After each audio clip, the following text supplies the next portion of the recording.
खेदासराय निवासी एक युवक के प्रयास से बोर्डनाई उड्डयन मंत्रालय ने वाराणसी के लिए सीधी फ्लाइट की दी अनुमति। युवक की इस प्रयास से पूर्वांचल में हो रही है प्रशंसा। विदेश से पूर्वांचल के लोगों के लिए बोर्डनाई से वाराणसी के लिए कोई डायरेक्ट फ्लाइट की व्यवस्था न होने के कारण पूर्वांचल के निवासियों को बहुत ही कठिनाइयों का सामना करना पड़ता है। स्थानीय क्षेत्र के मझौरा गांव निवासी एक युवक के प्रयास से बोर्डनाई से वाराणसी के लिए डायरेक्ट फ्लाइट की अनुमति उड्डयन मंत्रालय ने दी है। मालूम हो कि पूर्वांचल के लोग अपनी रोजी रोटी के लिए विदेश में अधिक संख्या में रहते हैं। कोविड काल में बोर्डनाई से अपने घर आने के लिए पूर्वांचल के निवासियों को चेन्नई से वाराणसी आना पड़ता है, जिससे समय भी ज्यादा लगता है और पैसे भी अधिक खर्च हो जाते हैं। इन परेशानियों को देखते हुए बोर्डनाई में रह रहे मझौरा खेतासराय जौनपुर निवासी शमीम उर्फ लड्डन ने इस देश के उड्डयन मंत्रालय को पूर्वांचल के लोगों की परेशानियों से अवगत कराया है। मैं पहले ये कहना चाहता हूँ, मैं रहता हूँ बोर्डनाई में 96 से, तो अभी कभी इतनी परेशानी नहीं हुई जो वहाँ के लोग बोर्डनाई में रहते हैं। कोरोना की वजह से काफ़ी दिक्कतें हुई। जो हमें बोर्डनाई से पहले हम आते थे सिंगापुर से आ जाते थे, दिल्ली आ जाते थे। इस वक्त काफ़ी दिक्कतें हैं कोरोना की वजह से। टिकट बहुत महंगे हैं। उसकी जो प्राइस होती है टिकट की इस वक्त इंडियन के रुपए से बोली जाए तो 1 लाख की है, और पहले वही टिकट जो होते थे 20,000 के आते थे।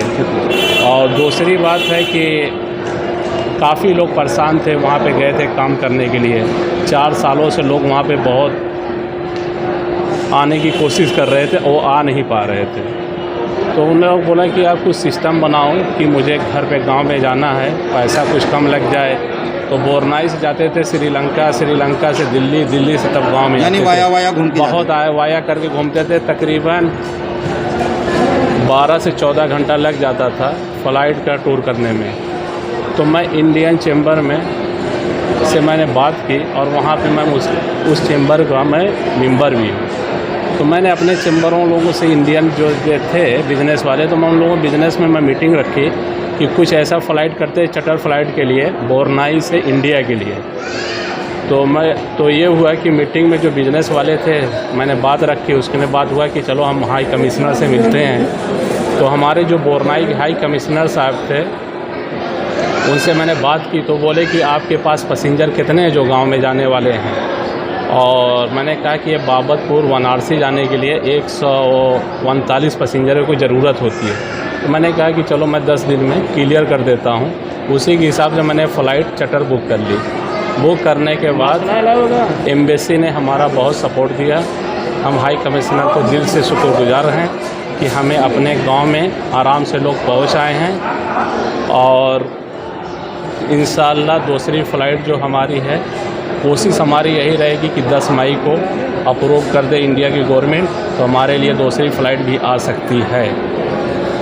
तो इसके लिए हम अपने इंडियन हाई कमिश्नर को बहुत बहुत बधाई देते हैं, और जितने लोग हमारे फंसे थे सब आ गए हैं गाँव में। चलिए, धन्यवाद आप लोगों के। शमीम अहमद के अथक प्रयास से पूर्ण योगदान से मंत्रालय ने वाराणसी आने के लिए डायरेक्ट फ्लाइट की इजाजत दे दी है, जो कि पहली फ्लाइट 10 फरवरी को बोर्डनाई से वाराणसी के लिए आई। अब इस देश से लोगों को आने के लिए सहूलियत हो गई। पैसे की बचत के साथ साथ समय की भी बचत होगी। पूर्वांचल के लोग शमीम अहमद उर्फ लड्डन को उनके द्वारा किए गए इस कार्य की प्रशंसा कर रहे हैं और उनको तहे दिल से दुआएं भी दे रहे हैं। जौनपुर से ब्यूरो चीफ मोहम्मद अरशद की रिपोर्ट।